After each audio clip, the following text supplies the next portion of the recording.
Mobile मध्ये 2 minute घाबरतो नका त्याला ईद देताना बाजूला मोबाईल आपलं काय नाही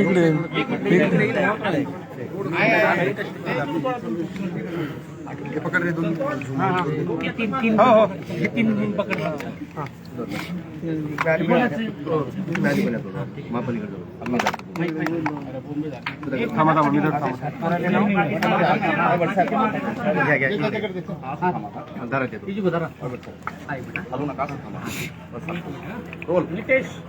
संदीप भाई आज तुम्ही जरांगे पाटलांची भेट घेतलेली आहे, काय बोलणं झालं? नाही, तब्येती काळजी घ्या. त्यांची आधीच तब्येत खराब आहे. मागच्या बरेच आंदोलनांना आम्ही सोबत होतो. व्यासपीठावर सुद्धा चालताना उठताना बसताना त्यांचे हातपाय थरथर करत होते आणि त्यांनी काळजी घेतली पाहिजे हेच सांगितलं. त्यांचं हे 7वं उपक्षण आहे आंतरवाली करायचं. या अनुषंगाने तुम्ही आता त्यांच्या तब्येतीची जी प्रकृती पाहता सरकारकडे काही मागणी करणार आहात का किंवा काय केलेली आहे का? मी त्यांना बोलताना आता तेच सांगितलं की आमच्याकडं जी जिम्मेदारी असेल, त्यांनी मला आशीर्वाद दिला आहे आमदार होण्यासाठी, त्यांनी जी जिम्मेदारी असेल ती आम्ही पाहू. ती सरकारला बोलायची असेल किंवा जी अधिवेशनामध्ये बोलायची असेल, त्यांची जी भाग आमच्याकडे देईल तो आम्ही जिम्मेदारी पार पाडू. सरकार गंभीर दखल घेईल असं वाटतं चालू असतं. हो, समाज पूर्ण भावना त्यांच्यासोबत आहे. त्यांना थोडा सुद्धा त्रास झाला तर लोक रस्त्यावरती उतरतात. याकडे सरकार लक्ष द्यावंच. आता संदीप आपण बघतोय की मनोज जरांगे पाटील यांच्या बरोबरच आता मोठ्या संख्येने समाज बांधव इथे सुद्धा आमरण उपोषण करत आहेत. कशा पद्धतीने जे तर बघताय, कारण की सरकारने अगोदर जे तर आरक्षणाचा विषय जो तो केला होता, परंतु कुठेतरी तो पेंडिंग राहिला, त्याची अंमलबजावणी झाली. आता सरकार काय ॲक्शन घेण्याची बघा, मनोज जरांगे पाटलामुळे कुंभी सर्टिफिकेट त्यांच्या पहिल्या आंदोलनामध्ये खूप जणांना भेटलेली आहे. त्यांची जी मागणी आहे ती सर्व समाजाची मागणी आहे. त्या मागणीसाठी सर्व समाज रस्त्यावर करतो.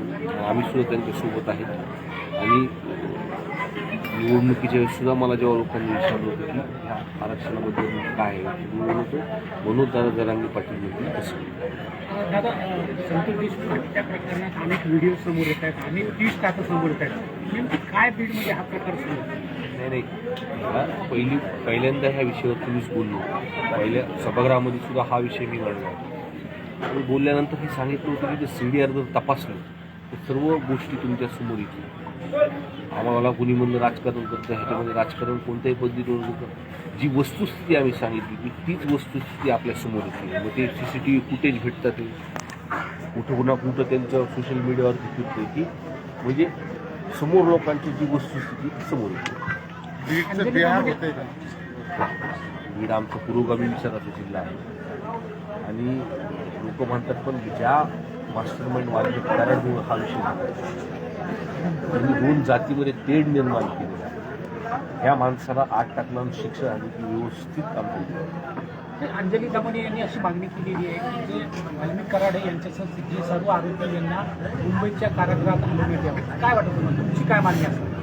माझी मागणी आहे, माझी हीच आहे की जे मंत्रिपद आहेत नरेंद्र मोदी साहेबांकडे, त्या मंत्रिपदामधून कुठेतरी त्यांना संरक्षण मिळतं, VIP ट्रीटमेंट मिळते. त्याच पद्धतीने वाटतं अंजलीताई दमाने या बोलल्या आहेत, जर ह्यांना मंत्रिपदावर काढलं, ह्यांचा राजीनामा जर घेतला तर मग त्यांना कुठाच हलवायचे. अंजली दमाने अशा प्रकारे आरोप केले आहे ते आरोपीसाठी चॉईस ऑफ जेल आहे. म्हणजे काय आरोपीनं वाटेल तर जेलमध्ये ठेवायची अशी काय आहे व्यवस्था?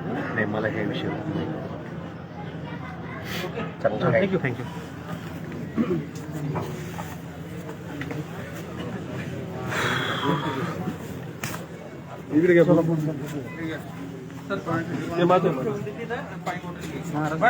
बाहेर काढा हातातून.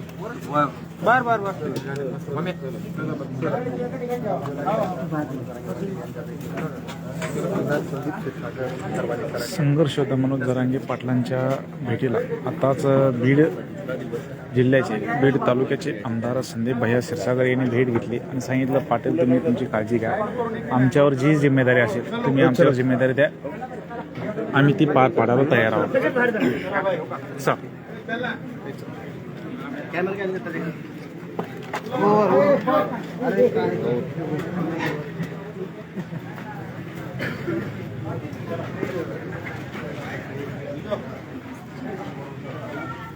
त्याला बरं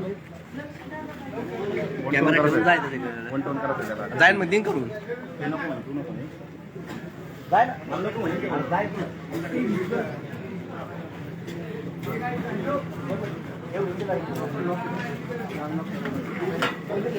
चला, धन्यवाद. जय जिजाऊ, जय शिवराय.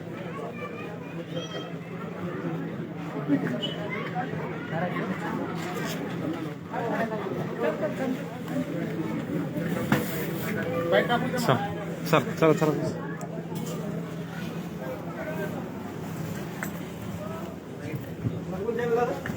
NRK न्यूज कुठलं आहे? औरंगाबाद, संभाजीनगर.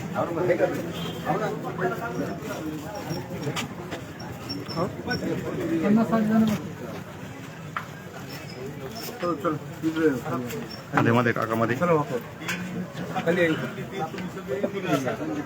काका तुम्ही अलीकडे थोडं थोडं मागे आणलं.